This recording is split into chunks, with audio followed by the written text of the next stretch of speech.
أعوذ بالله من الشيطان الرجيم.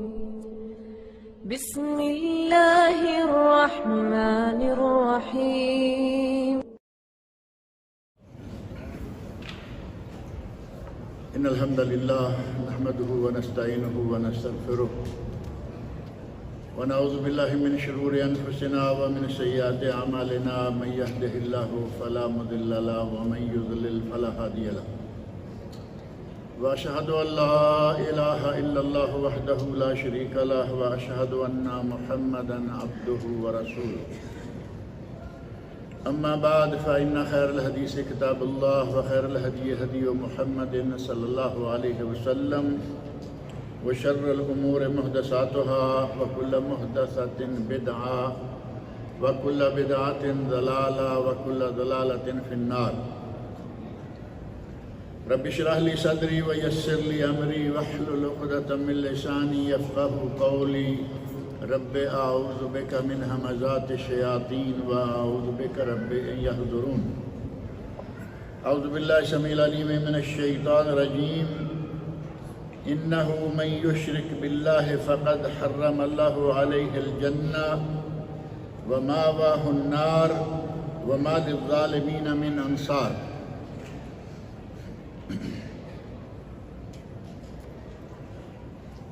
یہ حرمت والے مہینے چل رہے ہیں، اور حرمت والے مہینے حرمت والے کیوں ہیں کہ ان مہینوں میں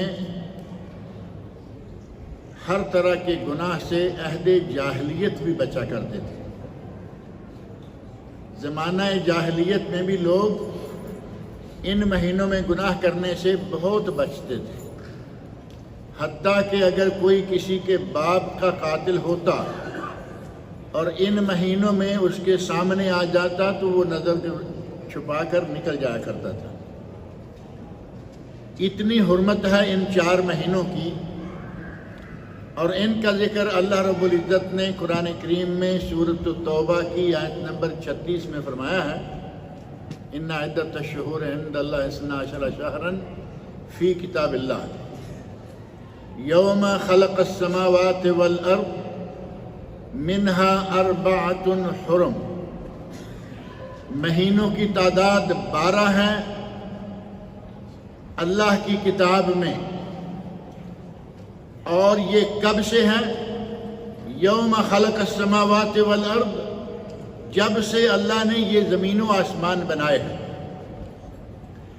منہا 4 حرم، ان میں سے 4 مہینے حرمت والے ہیں. اور انہی 4 مہینوں کے بارے میں فرمایا فَلَا تَظْلِمُوا فِيهِنَّ أَنفُسَكُمْ. ان 4 مہینوں میں اپنے آپ پر ظلم نہ کرو،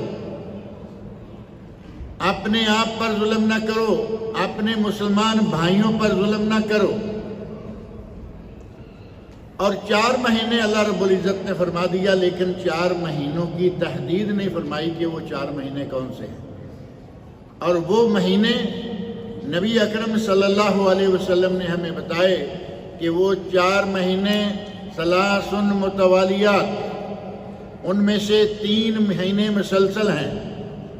ذوالقعدہ جو آج کل چل رہا ہے، ذوالحجہ جو اگلا مہینہ ہے جس میں حج ہے، محرم، یہ 3 مہینے مسلسل ہیں.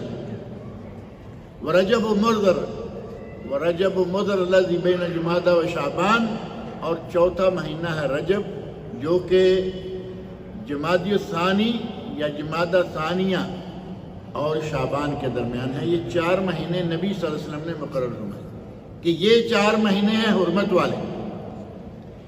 ان 4 مہینوں میں عہد جاہلیت جنگ نہیں کیا کرتے تھے، لڑائیاں نہیں کیا کرتے تھے.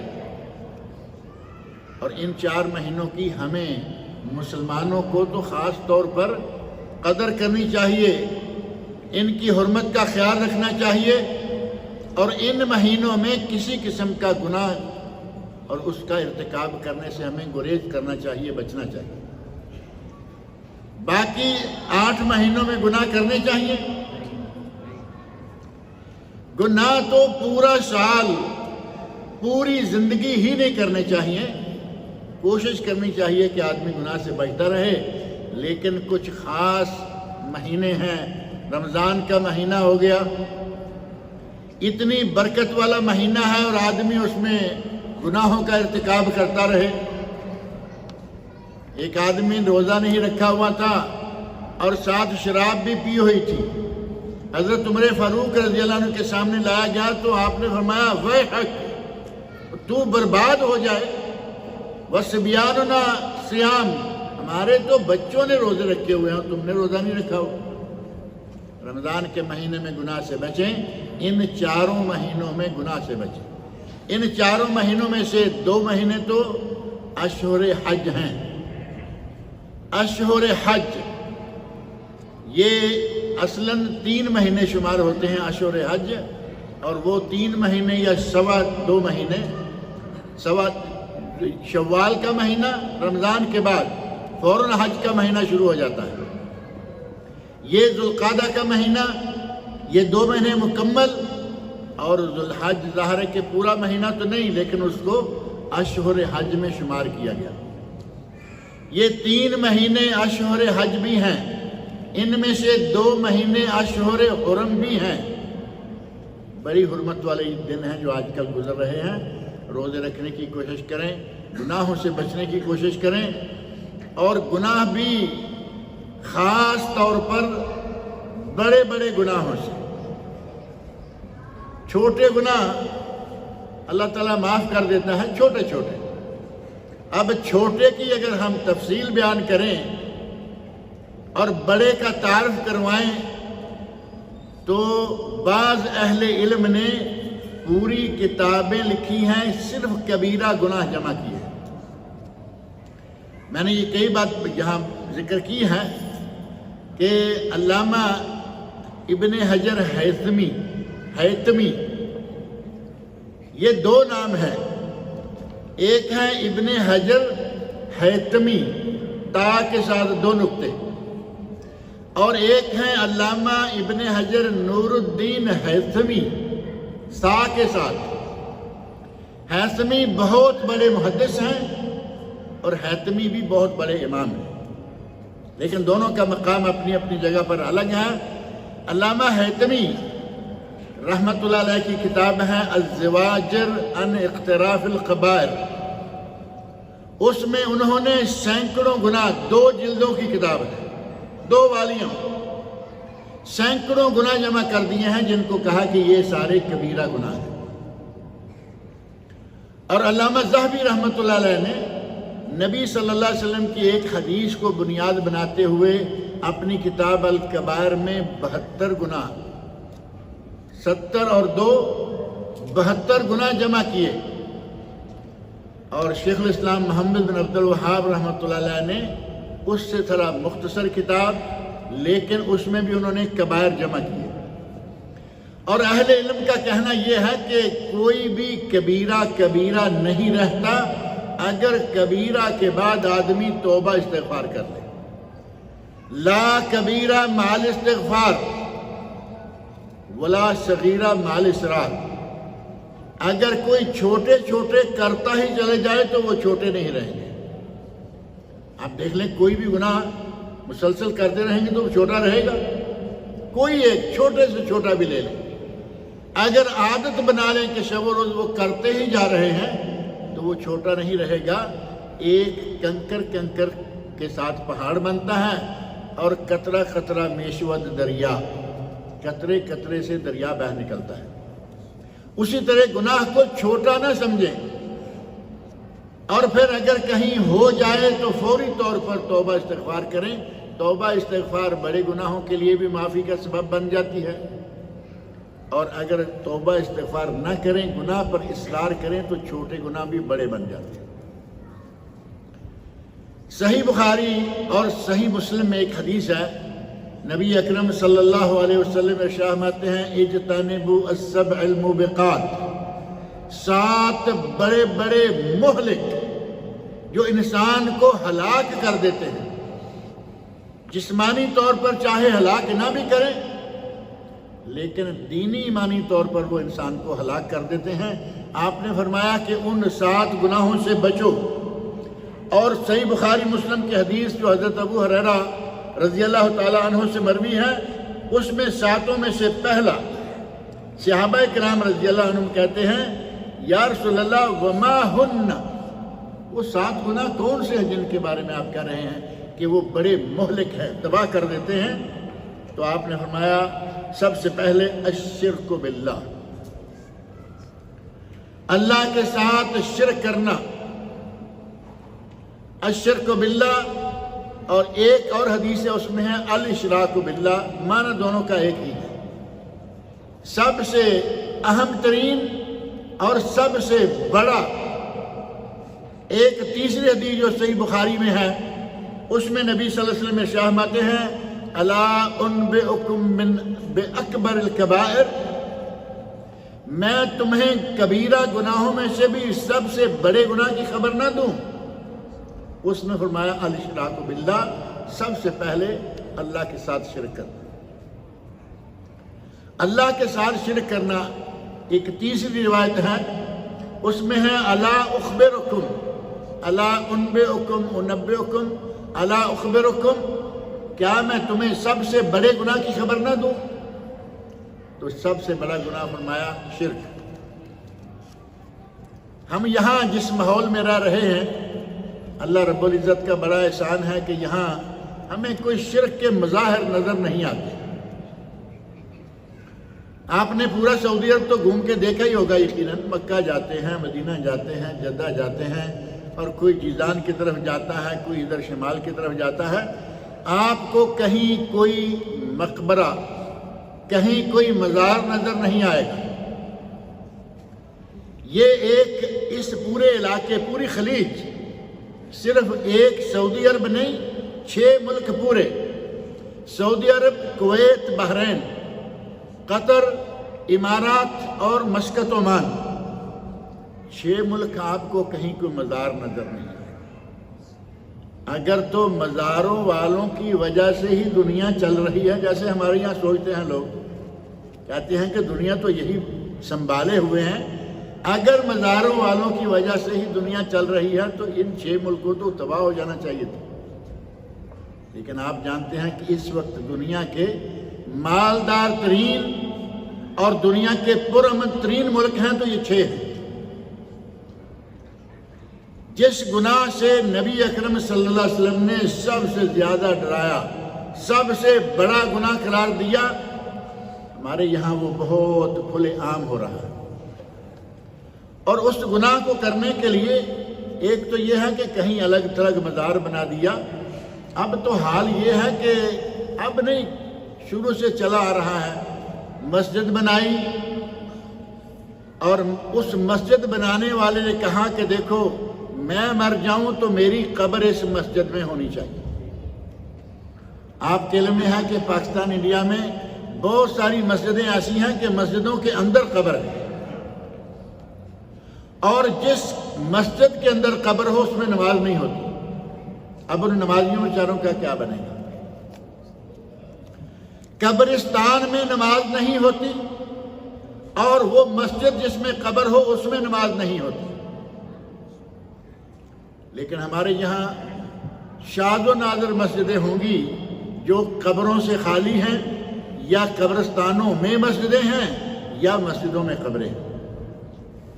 ابھی حال ہی میں ہندوستان بنگلور سے ہماری ایک کتاب شائع ہوئی ہے، مساجد و مقابر اور مقامات نماز، نماز کن کن مقامات پر ہو جاتی ہے اور مسجدوں اور مقبروں کا کیا حکم ہے، اور خاص طور پر ان مسجدوں کا کیا حکم ہے جن میں قبریں موجود ہیں، ان میں نماز نہیں ہوتی۔ اب ہماری نمازوں کا کیا بنے گا؟ ایک آدمی دلی طور پر تو قبروں کو، مزاروں کو نہیں مانتا، قبروں کے پاس نہیں جاتا، لیکن اس کی مسجد میں قبر ہے، اس کو چاہیے کہ وہ مسجد چھوڑے۔ اس کے دائیں بائیں یقیناً مسجدیں ایسی موجود ہیں جہاں قبریں نہیں ہیں، لیکن چھوڑے ہی کیسے؟ ہمارے دلوں کے اندر بیٹھا ہوا کہ سرکار کی قبر اس مسجد میں ہے، وہاں تو ہم جان بوجھ کر جاتے ہیں۔ نبی اکرم صلی اللہ علیہ وسلم نے سب سے بڑا، سب سے پہلا گناہ جو شمار کیا وہ ہے الشرک باللہ یا الاشراک باللہ، اور دوسرا گناہ ہے السحر، جادو۔ ان کا بھی تذکرہ تھوڑا تھوڑا بعد میں کرتے ہیں۔ تیسرا ہے قتل النفس التی حرم اللہ الا بالحق، قتل کرنا، قتل النفس التی حرم اللہ الا بالحق، اس نفس کا قتل کرنا جس کے قتل کرنے کا اللہ نے، جس قتل کو اللہ نے حرام قرار دے رکھا ہے، سوائے اس کے کہ وہ حق کے ساتھ قتل کیا جائے۔ اور حق کے ساتھ قتل کرنا کیا ہوگا؟ مختصراً یہ کہ کوئی بوڑھا زانی ہے، شادی شدہ زانی، بوڑھا نہ ہی صحیح، شادی شدہ زانی کی سزا کیا ہے اسلام میں؟ رجم، رجم، سٹوننگ ٹل ڈیتھ، مرنے تک پتھر مار مار کے مار دو۔ یہ قتل جائز ہے، یہ ہے الا بالحق۔ کسی نے کسی کا قتل کر دیا، اس کو قتل کرنا جائز ہے، لیکن اس کو میں آپ نہیں کریں گے۔ جیسے زانی کو حکومت قتل کروائے گی، ایسے ہی قاتل کو بھی حکومت قتل کروائے گی۔ یہ ہیں جو کہ بالحق ہیں۔ اس کے علاوہ اگر کوئی کسی کو پکڑ کے مار دیتا ہے، غصے میں آیا گولی مار دی، غصے میں آیا چاقو مار دیا، یہ قتل ناحق قتل ہے۔ نبی اکرم صلی اللہ علیہ وسلم نے اسے بھی کبیرہ گناہ شمار کیا ہے۔ اور چوتھا ہے اکل الربا، سود کھانا، جو آج کل شرک کی طرح بہت ہی پھیلا ہوا ہے، پھیلتا جا رہا ہے۔ سود کے بارے میں پرواہ نہیں کی جاتی کہ یہ کیا ہوا۔ اور پانچواں ہے اکل مال الیتیم، یتیم کا مال کھانا۔ بھائی فوت ہو گیا ہے، بھابھی کو گھر سے نکالا، بچوں کا جو حق دادا کی طرف سے ان کو بہت بڑا حق ملتا ہے، وہ چاچے تائے کھائے جا رہے ہیں۔ یہ ہے اکل و مال یتیم، یتیم کا مال کھا جانا۔ اور چھٹا کبیرہ گناہ ہے التولی یوم الزحف، جنگ شروع ہے، جہاد چل رہا ہے، اور جان کے ڈر سے وہ وہاں سے بھاگ نکلے، چھپ جائے کہ کہیں مجھے قتل نہ کر دیا جائے، یہ بھی چھٹا کبیرہ گناہ ہے۔ اور ساتواں گناہ ہے قذف المحصنات المومنات الغافلات، کسی مومن عورت پر جو بے قصور ہے اس پر زنا کی تہمت لگا دینا۔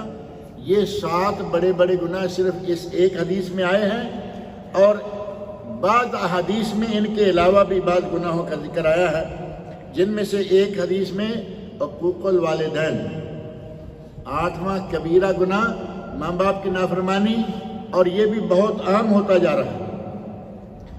اور ماں باپ کی نافرمانی کی اقسام میں سے ایک قسم یہ ہے کہ باپ زندہ ہے اور اس کو پستول، بندوق کے زور پر، چاقو کے زور پر کہا جا رہا ہے کہ ہمارا حصہ لکھو، میرا جو حق بنتا ہے لکھو۔ باپ زندہ ہے، حالانکہ جب تک وہ شخص زندہ ہے اس کی جائیداد میں کسی کا کوئی حق نہیں ہے۔ لیکن بیٹے بیٹیاں مل کے، بعض جگہ تو ایسی ہیں کہ بیٹے بیٹیاں مل کر باپ کو پاگل قرار دلوا لیتے ہیں، باقاعدہ سرٹیفکیٹ لیا کہ ابا پاگل ہے، ابا پاگل ہو چکا ہے، اس کا مال جو ہے اس کو ختم، اس میں استعمال کرنے سے منع کر دیا جائے، اور وہ مال ہمیں شرعاً یہ حجر ہے، شرعاً یہ حجر ہے۔ اگر کوئی آدمی واقعی پاگل ہو جائے یا کوئی آدمی اتنا فضول خرچ ہو جائے کہ اسے پتہ ہی نہیں کہ میرے مال کو میں کہاں کہاں برباد کر رہا ہوں، شرعاً اجازت ہے کہ اس کو منع کر دیا جائے کہ تم اپنے مال کو بھی اپنے باپ، اپنے بیٹوں، اپنی اولاد کی مرضی کے بغیر خرچ نہیں کر سکتے۔ لیکن بالکل تندرست و توانا باپ ہے، کوئی فضول خرچی نہیں، صرف دولت اپنے ہاتھ میں کرنے کے لیے باپ کو پاگل قرار دینے کے لیے سرٹیفکیٹ لیا ہسپتال سے، اور اس کی دولت جو ہے وہ ہتھیا لی۔ ایک شکل آج کل یہ بنی ہوئی ہے، اور دوسری یہ کہ اتنا لمبا نہیں، سیدھا سیدھا ہمارا حصہ دو۔ یہ بہت بڑی نافرمانی ہے اپنے والدین میں سے، خاص طور پر باپ کی۔ اور 9واں گناہ نبی اکرم صلی اللہ علیہ وسلم تشریف فرمائے ہیں، ٹیک لگائی ہوئی ہے، اور آپ اٹھ کر بیٹھ گئے اور فرمایا الا وقول الزور، الا وقول الزور، الا وقول الزور۔ صحابی کہتے ہیں کہ ہم نبی صلی اللہ علیہ وسلم نے اتنی مرتبہ یہ الفاظ دہرائے کہ ہم کہنے لگے لیتہ سکتا، کاش کہ آپ خاموش ہو جائیں، یعنی آپ کی طبیعت پر اس کا اثر ہونے لگا۔ اور ہمارے یہاں قول الزور، قول الزور کیا ہے؟ جھوٹی گواہی دینا، پتہ ہی نہیں واقعے کا، کچھ پیسے چاہیے، کورٹ کچہری کے چاروں طرف آپ کو گواہ مل جائیں گے، ہر قسم کے کیس کے لیے اور ہر قسم کے ریٹ کے۔ نبی صلی اللہ علیہ وسلم نے ٹیک چھوڑ دی، بیٹھ کر جیسے آدمی بڑا اسپیشل ہو جاتا ہے، اور میں الا وقول الزور، خبردار ہو جاؤ، جھوٹ بات، جھوٹی گواہی دینا یہ بھی کبیرہ گناہوں میں سے ہے۔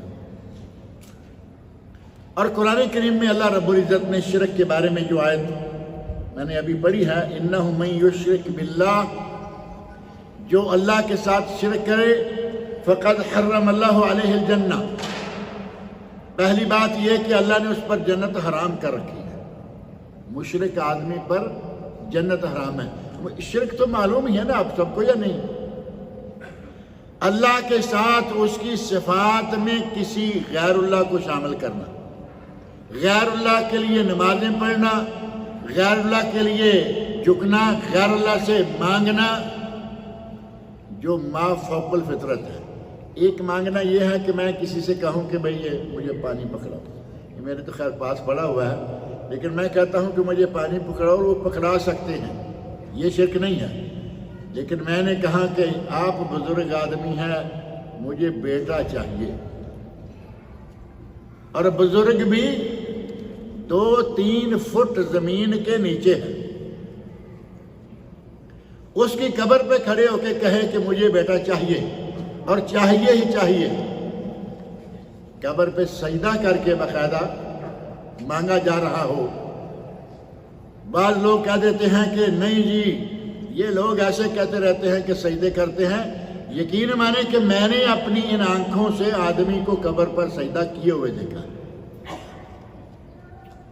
ہمارے راولپنڈی اسلام آباد کے آگے کر کے امام بری نام کی ایک سرکار ہیں، بہت بڑی معروف ہیں، اس علاقے کو جاننے والے ڈاکٹر صاحب ہیں اور لوگ ہیں، یہ جانتے ہوں گے، بڑا مشہور مزار ہے۔ تو میں بھی دیکھنے کے لیے گیا، اتنا مشہور ہے تو دیکھیں کیا ہے وہاں۔ میں نے تقریباً بڑے بڑے مزار سارے دیکھے ہوئے ہیں پاکستان کے، دیکھنا بھی شرک ہے۔ دیکھے اس لیے تھے کہ یہ باتیں سامنے آ سکیں، تو میں نے دیکھنے کے لیے گیا، اور میں نے دیکھا کہ باقاعدہ قبر پر سر رکھ کر آدمی پڑا ہوا ہے۔ ایسے نہیں کہہ دیتے، یہ لوگ ایسا کر رہے ہیں، قبروں پہ سجدے کرتے ہیں۔ سجدہ غیر اللہ کو کرنا شرک، غیر اللہ سے ما فوق الفطرت امور مانگنا شرک، اور ہمارے یہاں یہ چیزیں عام ہیں۔ اللہ رب العزت نے فرمایا وَمَن یشرک، ارشاد فرمایا کہ جس نے شرک کیا اس کا ٹھکانہ کیا ہے، اِنَّهُ مَن یشرک بِاللَّهِ فَقَدْ حَرَّمَ اللَّهُ عَلَيْهِ الْجَنَّةَ، اللہ نے اس پر جنت حرام کر دی۔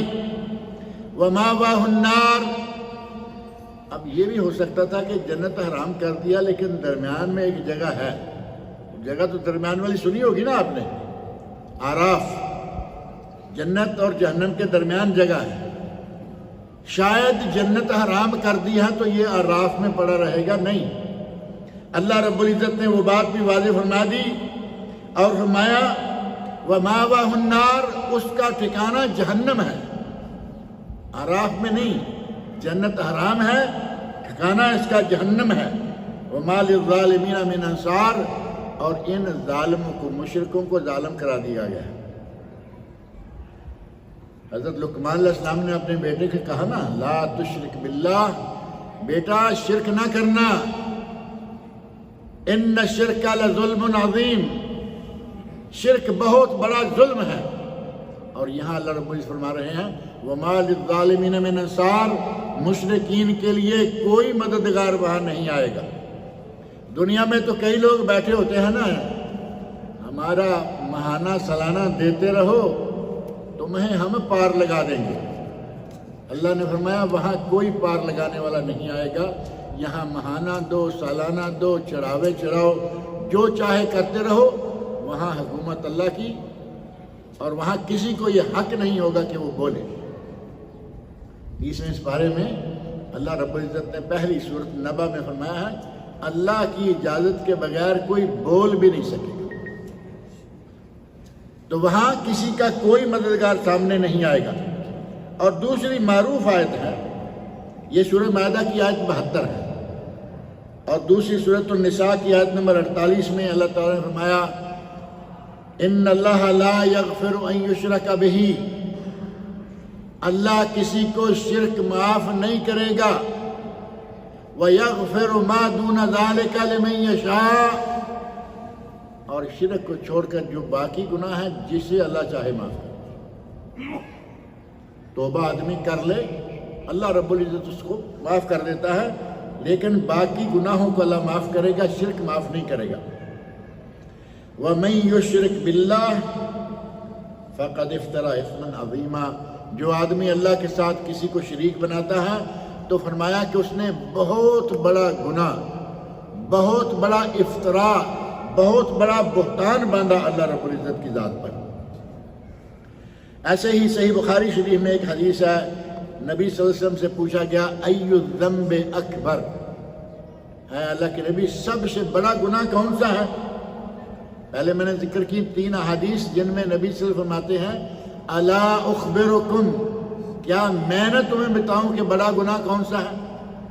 اور اس حدیث میں ہے صحابہ کہتے ہیں یا رسول اللہ ای الذنب اکبر، سب سے بڑا گناہ کون سا ہے؟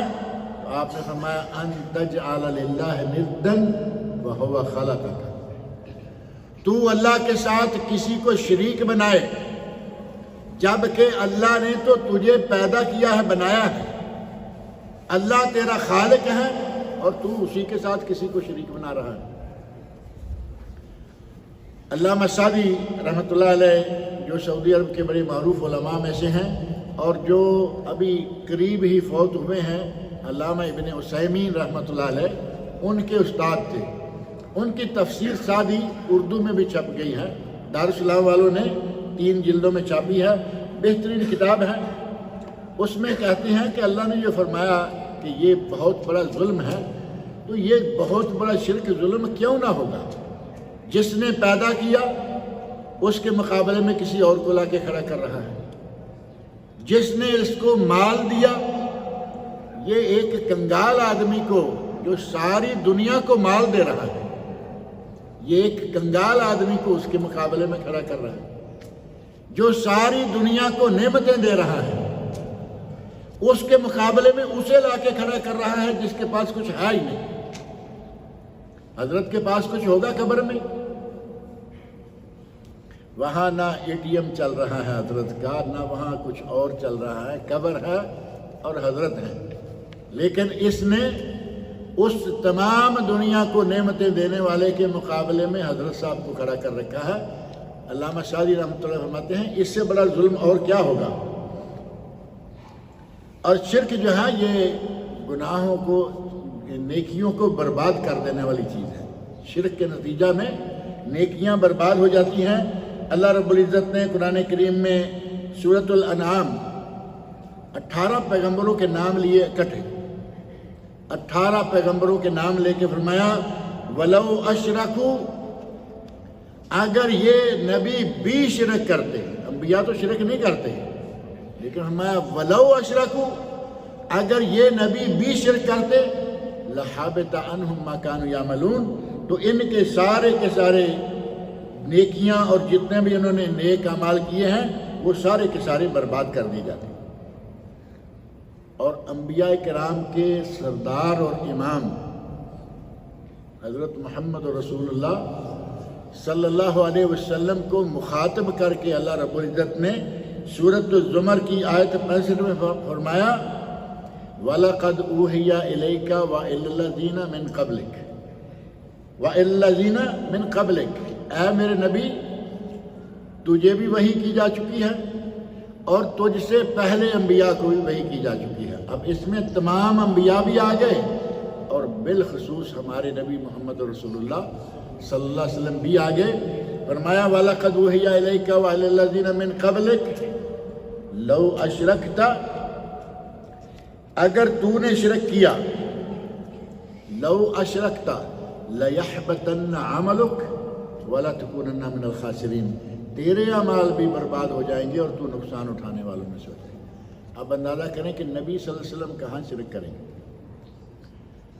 مشرکین کو توحید سکھانے کے لیے نبی صلی اللہ علیہ وسلم آئے، لیکن اللہ نے شرک کے بارے میں اتنا سخت رویہ اختیار فرمایا کہ اگر تو بھی شرک کرے گا، اور یہ وہی ہم پہلے انبیاء کو بھی کر چکے ہیں کہ اگر ان میں سے کوئی بھی نبی شرک کرے گا، ہم اس کے سارے نیک اعمال جو ہیں ان کو برباد کر دیں گے۔ تو گویا اللہ رب العزت نے انبیاء کو بھی یہ بتا رکھا ہے، نبی صلی اللہ علیہ وسلم نے ہمیں اپنی امت کو بتا رکھا ہے کہ شرک جو ہے یہ بہت بڑا گناہ ہے، اس سے بچ کے رہیں۔ اور ایک حدیث قدسی ہے سنن ترمذی میں، جسے علامہ البانی رحمۃ اللہ نے صحیح قرار دیا، اس میں اللہ رب العزت فرماتے ہیں یا ابن آدم انک لو اتیتنی، اے بنی آدم اگر تو آیا میرے پاس آیا، بے قراب الارض خطایا، یہ پوری زمین تیرے گناہوں سے بری ہوئی ہو، یعنی پوری زمین تیرے گناہوں سے بری ہوئی ہو، تو اس حال میں میرے پاس آئے، ثم لقیتنی لا تشرک بی شیئا، اور پھر تو اس حال میں میرے پاس آئے کہ تو نے میرے ساتھ کوئی شرک نہ کیا، یہ پوری زمین تیرے گناہوں سے بری ہوئی ہو لیکن میرے ساتھ تو نے شرک نہ کیا ہو، دوسرے گناہ کیے ہیں، تو فرمایا اللہ تعالیٰ نے لا اتیتک بقرابھا مغفرہ، میں تمہیں جیسے زمین تو نے گناہوں سے بھر رکھی ہے، میں اپنی مغفرت سے زمین بھر دوں گا، اتنی تیرے لیے معافیاں دے دوں گا۔ لیکن کب؟ جتنے بھی گناہ ہیں کیے، لیکن ان میں سے شرک کسی قسم کا تو نے نہ کیا۔ ایسے ہی اپنے عقیدے کے تحفظ کے لیے ہمیں چاہیے کہ اپنے آپ کو، اپنی اولاد کو توحید کے بارے میں جو کتابیں ہیں وہ کتب توحید پڑھائیں۔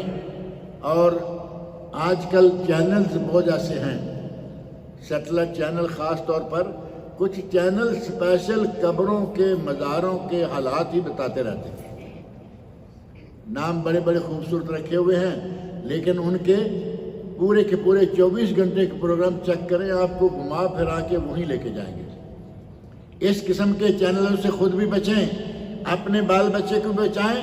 کم علمی میں آدمی کسی کے بھی پیچھے لگ جاتا ہے، لہذا اس قسم کے چینل جو ہیں ان سے خود بچیے، ان پہ پھر ضعیف قسم کی من گھڑت جعلی روایت بیان کریں گے، عجیب و غریب قسم کے مزیدار قصے بیان کریں گے۔ اب قصے مزیدار تو سننے کو ہر کسی کا جی چاہتا ہے، لیکن وہ کھینچ تان کے شرک کی طرف لیے چلے جا رہے ہوں گے، اور پھر خوابوں پہ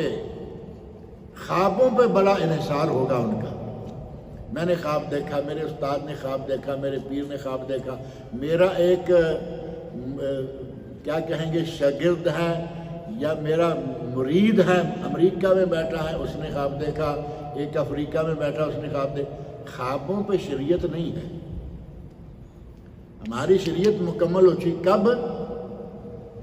آج سے 1450 سال پہلے جب نبی اکرم صلی اللہ علیہ وسلم نے حجۃ الوداع ادا فرمایا، اس وقت اللہ نے فرمایا الیوم اکملت لکم دینکم واتممت علیکم نعمتی ورضیت لکم الاسلام دینا، آج میں نے تم پر تمہارا دین مکمل کر دیا ہے، تم پر اپنی نعمت کا اتمام کر دیا ہے، ورضیت لکم الاسلام دینا، اور دین اسلام کو میں نے تمہارے لیے پسند کر لیا ہے۔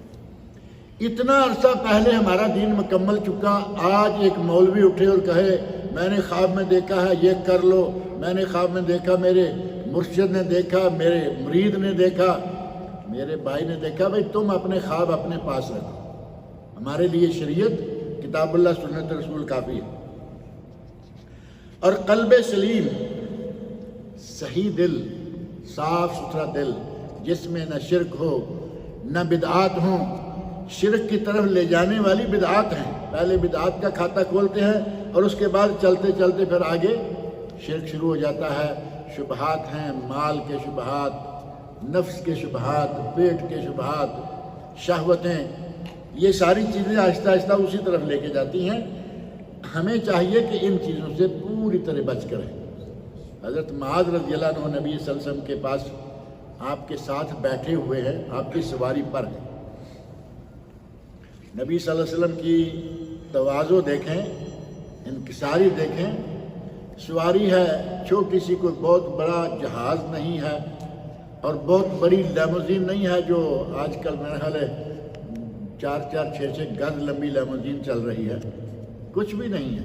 سادہ سا سواری ہے، گدھا ہے، گھوڑا ہے یا گدھا ہے یا اونٹ ہے بس، اور اس کے باوجود اپنے پیچھے ایک صحابی بھی بیٹھا ہوا ہے۔ اور آپ کا سفر مومن ایسے ہوتا تھا، کوئی نہ کوئی صحابی آپ کے ساتھ ہوتا تھا۔ حضرت معاذ رضی اللہ عنہ پیچھے بیٹھے ہوئے ہیں۔ نبی اکرم صلی اللہ علیہ وسلم نے ارشاد فرمایا، معاذ تدری ما حق اللہ علی العباد، جانتے ہو کہ اللہ کا اس کے بندوں پر حق کیا ہے؟ وما حق العباد علی اللہ، اور بندوں کا حق اللہ پر کیا ہے؟ اللہ کا حق اس کے بندوں پر کیا ہے اور بندوں کا حق اللہ پر کیا ہے؟ حضرت معاذ رضی اللہ عنہ فرماتے ہیں، اللہ و رسولہ عالم یا رسول اللہ، اللہ جانتا ہے یا آپ کو اللہ نے علم دے رکھا ہے، میرے پاس تو کوئی علم نہیں ہے۔ تو نبی اکرم صلی اللہ علیہ وسلم ارشاد فرماتے ہیں، حق اللہ علی العباد ان یعبدوا اللہ ولا یشرکوا بہ شیئا، بندوں پر اللہ کا حق یہ ہے کہ صرف اس کی عبادت کریں اور اس کے ساتھ کسی کو شریک نہ ٹھہرائیں۔ وحق العباد علی اللہ، بندوں کا حق اللہ پر یہ ہے، اللہ یعذب من لا یشرک بہ شیئا، کہ جو شرک نہ کرتا ہو اسے اللہ عذاب نہ دے۔ بندوں کا حق اللہ پر کیا ہے؟ اگر شرک نہ کرتا ہو تو اللہ اسے عذاب نہ دے۔ سب سے خوفناک، سب سے مہلک، سب سے تباہ کن گناہ جو ہے وہ ہے شرک، اور وہ آج ہمارے وہاں پاک و ہند میں بہت ہو گیا۔ ایک شرک واضح نظر آنے والا ہے، شرک جلی، یہ سجدے کرنا، غیر اللہ سے مانگنا، اور ایک ہے شرک خفی، جس سے نبی صلی اللہ علیہ وسلم نے فرمایا کہ اس سے تو میں بہت ڈرتا ہوں، اپنے لیے نہیں، اپنی امت کے لیے۔ اِنَّ أَخْوَفُ مَا أَخَافُ عَلَيْكُمْ، مجھے جس چیز کا سب سے زیادہ خوف ہے وہ ہے شرک خفی، شرک خفی، اور ایک روایت میں ہے شرک اصغر، چھوٹا شرک۔ صحابہ کہتے ہیں یا رسول اللہ وہ کیا ہے؟ تو آپ نے فرمایا ریاکاری۔ الریا، بندہ جب کوئی کام کر رہا ہوتا ہے اللہ کے لیے تو اسے تو کسی کی پرواہ نہیں نا، اور جب اس میں اللہ کے ساتھ کسی اور کو بھی شامل کر لے تو شرک ہو گیا نا۔ کوئی صدقہ دینے لگا ہے تو دیکھا کہ آج بڑے بڑے لوگ بیٹھے ہوئے ہیں، بڑھ کے صدقہ دو، ان کو پتہ چلے کہ ہم بھی منہ میں زبان رکھتے ہیں، ہم بھی جیب میں پیسہ رکھتے ہیں۔ بندوں کو جتانے کے لیے تو یہ شرک ہو گیا نا، یہ ریاکاری۔ نماز پڑھ رہا ہے، نبی صلی اللہ علیہ وسلم نے خود مثال دی کہ ایک آدمی نماز پڑھ رہا ہے، وہ اپنی مرضی سے تیز تیز سجدے پہ سجدہ، جیسے آپ نے فرمایا کہ کوے کی طرح ٹھونگے نہ مارو، یا فرمایا کہ مرغے کی طرح جیسے مرغا دانے چنتا ہے اس طرح ٹھونگے نہ مارو۔ ہمارے یہاں کچھ لوگ ہیں وہ باقاعدہ اسی طرح کی نماز پڑھتے ہیں، اور اکثر ان کی نماز ایسی ہوتی ہے، ٹھونگے پہ ٹھونگا، سجدے خاص طور پر۔ آپ نے فرمایا کہ ٹھونگے مارتے ہوئے نماز پڑھ رہا ہے، جیسے ہی دیکھتا ہے کہ پیچھے کوئی آدمی ہے جو مجھے دیکھ رہا ہے، یعنی دفتر کی مسجد لگا لیں، آفس کی مسجد ہے، آفس کی مسجد میں وہ اپنی مرضی سے پڑھ رہا ہے ٹھونگے پہ ٹھونگا، دیکھا کہ چیف آ گیا ہے، باس آ گیا، فلاں آ گیا، فلاں آ گیا، فوری طور پر نماز سنبھال کے شروع کر دیا، اب آرام سے پڑھ رہا ہے۔ پہلی نماز کس کے لیے پڑھ رہا تھا؟ اللہ کے لیے تھا نا پہلی ٹھونگے پہ ٹھونگا، اور اب جو بہترین نماز پڑھنا شروع کی یہ کس کے لیے ہے؟ یہ باس کے لیے، یہ ریاکاری ہے۔ نبی صلی اللہ علیہ وسلم فرمایا کہ اس کا تو مجھے بہت خوف ہے، اور یہ تو ظاہر ہے کہ نہ مزار پہ جانے کی ضرورت ہے، نہ پیر کے قدموں میں گرنے کی ضرورت ہے، نہ کسی قبر کی مٹی کھانے کی ضرورت ہے، یہ تو ہر وقت آدمی کرتا ہے۔ اس سے بہت اپنے دل کو بچا کے رکھے۔ قلب سلیم الا من اتى اللہ بقلب سلیم، قیامت کے دن جو دل صاف پاک لے کے آئے گا وہ نجات پائے گا۔ قلب سلیم اس طرح کے شرک سے پاک نہیں رہے گا۔ یہ ہو گیا شرک، پہلا بڑا گناہ۔ دوسرا ہے جادو، اور یہ ٹاپک بھی آج کل بڑا برننگ ٹاپک ہے۔ گھر گھر میں جادو کی شیطانیاں کی جا رہی ہیں، گھر گھر میں کوئی نہ کوئی آدمی بیمار ہے بیچارہ جادو کی وجہ سے، جبکہ قرآن کریم میں اللہ رب العزت نے جادو کی مذمت کرتے ہوئے فرمایا۔ حضرت سلیمان علیہ السلام کے بارے میں مشہور ہو گیا کہ یہ جادو کرتے ہیں۔ اللہ رب العزت فرمایا وما کفر سلیمان ولکن الشیاطین کفروا، سلیمان میرے نبی نے کوئی جادو نہیں کیا، نہ سیکھا، نہ کرتے۔ وَلَكِنَّ الشَّيَاطِينَ كَفَرُوا يُعَلِّمُونَ النَّاسَ السِّحْرَ، شیاطین نے کفر کیا، وہ لوگوں کو جادو سکھاتے ہیں۔ یہ سورۃ البقرہ کی آیت 102۔ اس کے علاوہ نبی اکرم صلی اللہ علیہ وسلم نے اس کی سزا مقرر کی، اور جادوگر جو ہے وہ اسے کافر قرار دیا گیا ہے کہ جادوگر کافر ہے، جادو سیکھنے والا کافر۔ اور جادو کروانے والا جو کسی کے لیے جادو کروانے جاتا ہے وہ کون ہوگا؟ جادو سیکھنے والا اور کرنے والا تو کافر ہو گیا، اور یہ بھی کبیرہ گناہ کا مرتکب ہے۔ اور اگر جادوگر کافر ہے تو اس کی سزا بھی بڑی سخت ہے، ضربۃ بالسیف، اس کی گردن کاٹ دی جائے۔ حضرت عمر فاروق رضی اللہ عنہ نے اپنے زمانے میں لکھا، اپنے گورنروں کو لکھا کہ جو جادوگر مرد یا عورت ملے سب کو قتل کر دیں، اور 3 لوگ ملے اور ان تینوں کی گردنیں اڑا دی گئی، تینوں کو مار دیا گیا۔ یہ صحیح بخاری وغیرہ میں حدیث موجود ہے۔ اور تیسرا گناہ جو ہے وہ قتل النفس۔ اللہ رب العزت نے قرآن کریم میں ارشاد فرمایا وَلَا تَقْتُلُوا النَّفْسَ الَّتِي حَرَّمَ اللَّهُ إِلَّا بِالْحَقِّ، جیسے شروع میں نے ذکر کیا کہ حق کے ساتھ قتل کرنا جو ہے اس کے علاوہ قتل کرنا جائز نہیں ہے۔ حضرت آدم علیہ السلام کی اولاد میں سب سے پہلا قتل واقع ہوا، اور حابیل قابیل میں سے قابیل قاتل ہے، اور قیامت تک جتنے قتل ہوں گے اس کا گناہ قابیل کو بھی جاتا رہے گا۔ آپ اندازہ کریں کہ یہ کتنا خطرناک گناہ ہے۔ جس نے اس کا آغاز کیا، ہر قاتل کا گناہ اس کو بھی جائے گا اور قاتل کو بھی گناہ ہوتا رہے گا۔ چوتھا ہے اکل الربا، سود کھانا، بینکوں سے کھائے تو، اور کچھ لوگ آج کل گھر کے اندر بینک کھول کے بیٹھے ہوئے ہیں۔ آپ کو قرضہ چاہیے، بینک والے نہیں دے رہے کسی فارمیلٹی کی وجہ سے، آپ کو کوئی نہ کوئی کسی محلے میں لے جائے گا، اور وہاں انہوں نے دفتر رکھا ہوا ہے، رجسٹر رکھا ہوا ہے، لکھو کیا، اور باقاعدہ پرسنٹیج رکھی ہے کہ اتنے % سود لیں گے۔ وہ تو سود تو نہیں کہتے نا، سود یا انٹرسٹ کا لفظ کہتے وہ تو ڈر آتا ہے، منافع کہیں گے، پرافٹ یا منافع، جبکہ پرافٹ کہو منافع کہو یہ سود ہے، یہ حرام ہے، اور اسے اللہ رب العزت نے حرام قرار دیا ہے۔ اور اگر کوئی سود کی حرمت کا پتہ چل جانے کے باوجود، پتہ چل گیا کہ سود حرام ہے، اس کے باوجود اگر وہ باز نہیں آتا، لیتا یا دیتا ہے، اللہ رب العزت نے ارشاد فرمایا ہے فَآذَنُوا بِحَرْبٍ مِّنَ اللَّهِ وَرَسُولِهِ، اللہ اور اس کے رسول کے ساتھ جنگ کے لیے تیار ہو جاؤ۔ سورۃ البقرہ آیت نمبر 279 79۔ فَإِن لَّمْ تَفْعَلُوا، اگر تم باز نہ آئے، جو ہم نے کہا ہے کہ یہ حرام ہے چھوڑ دو، اگر تم نے یہ نہ کیا، فَآذَنُوا بِحَرْبٍ مِّنَ اللَّهِ وَرَسُولِهِ، تو پھر اللہ رسول کے ساتھ جنگ کے لیے تیار ہو جاؤ۔ اور سورۃ البقرہ کی آیت نمبر 276 میں اللہ تعالیٰ نے فرمایا ہے یمحق اللہ الربا ویربی الصدقات، اللہ سود کو مارتا ہے، ختم کرتا ہے، مٹاتا ہے۔ یہ بات میں کئی مرتبہ کہتا رہتا ہوں کہ سود خور کو پتہ نہیں چلتا کہ میرا پیسہ اللہ مٹاتا کیسے ہے۔ اسے سود آیا، 1 سال میں اس کو 50,000 سود آیا، اور اس کی بیوی پہ ایک سال میں 1 لاکھوں کے حساب سے خرچہ ہو گیا، اسے نہیں معلوم کہ یہ کیا ہو رہا ہے۔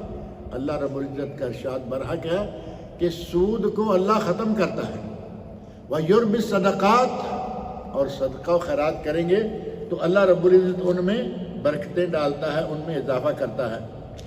اور سورۃ البقرہ کی آیت نمبر 275 میں فرمایا حل اللہ البیع وحرم الربا، اللہ رب العزت نے تجارت کو حلال قرار دیا اور اس سود کو حرام قرار دیا۔ اور ایک حدیث مسند امام احمد میں، اسی طرح مسند بزار میں ہے، السنہ لابن ابی عاصم میں بھی ہے، اور علامہ محمد ناصر الدین البانی رحمۃ اللہ نے اسے صحیح قرار دیا ہے۔ اس میں ہے درہم و ربا یاکلہ الرجل وہو یعلم، 1 درہم سود کا، ذرا تھوڑا غور سے سنیں، درہم و ربا یاکلہ الرجل وہو یعلم، ایک آدمی 1 درہم سود کا کھاتا ہے، اسے معلوم ہے کہ یہ سود ہے، معلوم ہے، یہ نہیں کہ جاہل ہے، معلوم ہے کہ یہ سود ہے۔ اشد من 36 زنیہ، اس کا گناہ 36 مرتبہ زنا کرنے سے بھی زیادہ ہے۔ آپ اندازہ کریں کہ کتنا بڑا یہ برا گناہ ہے، لیکن لوگ لاپرواہی، بینک سے آ رہا ہے، مزے سے کھا رہے ہیں، اور یہ جو کتاب والا میں بتا رہا ہوں گھر میں بیٹھا ہوا ہے کھتری، یہ مسلمان کھتری بنیا بنا ہوا ہے، سود لے رہا ہے، کھا رہا ہے، چلا رہے ہیں۔ اور 5واں گناہ اکل و مال الیتیم، یتیم کا مال، چچے کھائیں، تائے کھائیں، یا کوئی جس کے ہاتھ میں بھی یتیم کا کچھ مال آ جائے وہ کھائے، یہ اللہ رب العزت نے قرآن کریم میں حرام قرار دیا۔ اور ارشاد فرمایا وَلَا تَقْرَبُوا مَالَ الْيَتِيمِ إِلَّا بِالَّتِي هِيَ أَحْسَنُ حَتَّى يَبْلُغَ أَشُدَّهُ، سورہ بنی اسرائیل یا سورۃ الاسراء کی آیت نمبر 34 ہے۔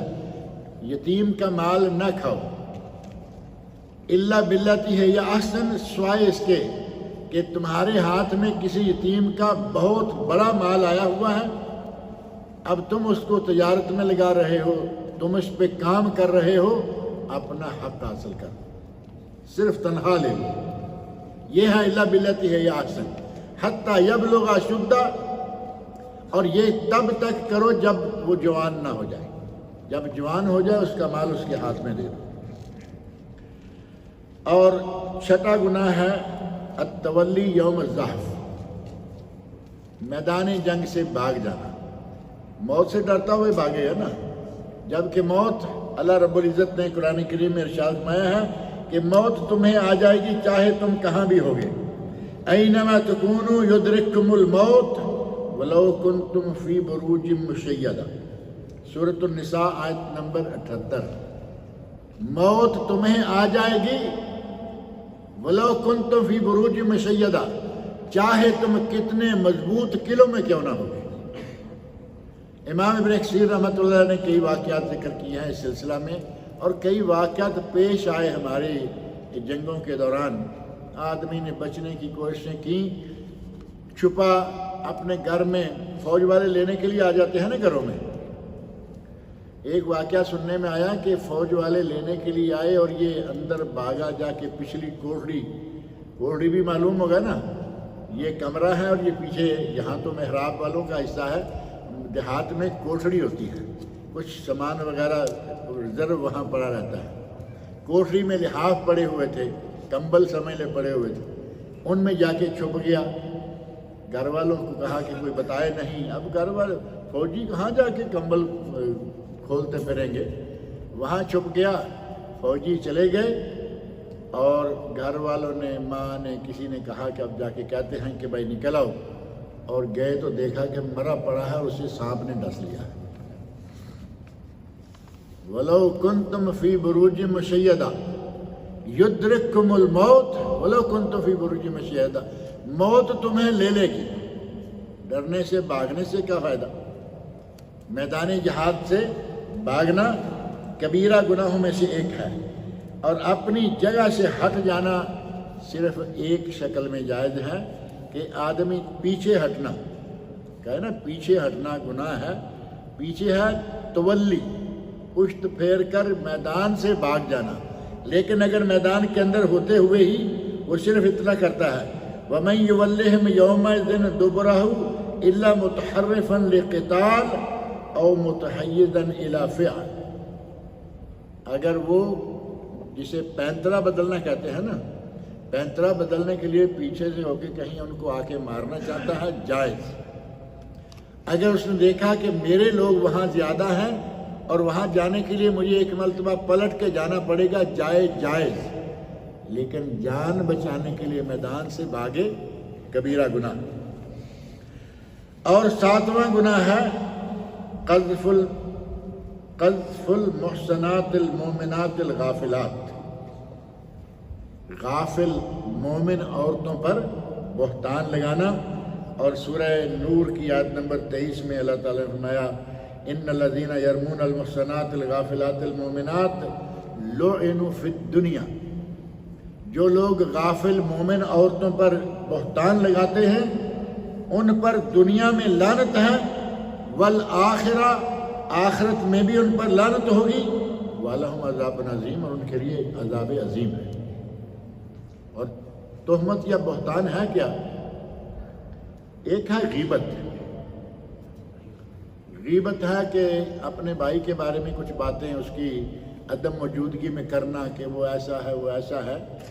صحابی کہتے ہیں یا رسول اللہ، نبی صلی اللہ علیہ وسلم نے پوچھا اتدرون ما الغیبہ، جانتے ہو کہ غیبت کیا ہے؟ صحابہ کہتے ہیں اللہ و رسولہ عالم۔ قال، نبی صلی اللہ علیہ وسلم فرمایا ذکرک اخاک بما یکرہ، تمہارا اپنے کسی بھائی کا ایسا تذکرہ کرنا جو اسے ناپسند ہے۔ جیسے کسی کو کہتے ہیں نا وہ لنگڑا، وہ کانا، وہ لنگڑا ہے، وہ کانا ہے، لیکن اس کے سامنے نہیں کہیں گے نا، تو پیچھے سے اگر کہیں گے ٹھنگا، لمبو، یہ وہ، اس قسم کے نام دینا کسی کو یا کسی کے بارے میں کوئی بھی ایسی بات کرنا جو اسے ناپسند ہے۔ صحابی کہتے ہیں یا رسول اللہ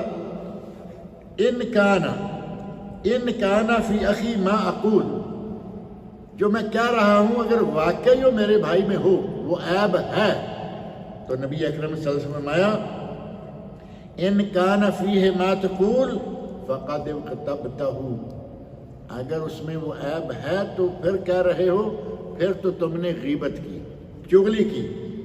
وَإِن لَّمْ يَكُنْ فِيهِ فَقَدْ بَهَتَّهُ، اور اگر اس میں وہ عیب ہے ہی نہیں پھر تم نے کیا تو یہ بہتان ہے۔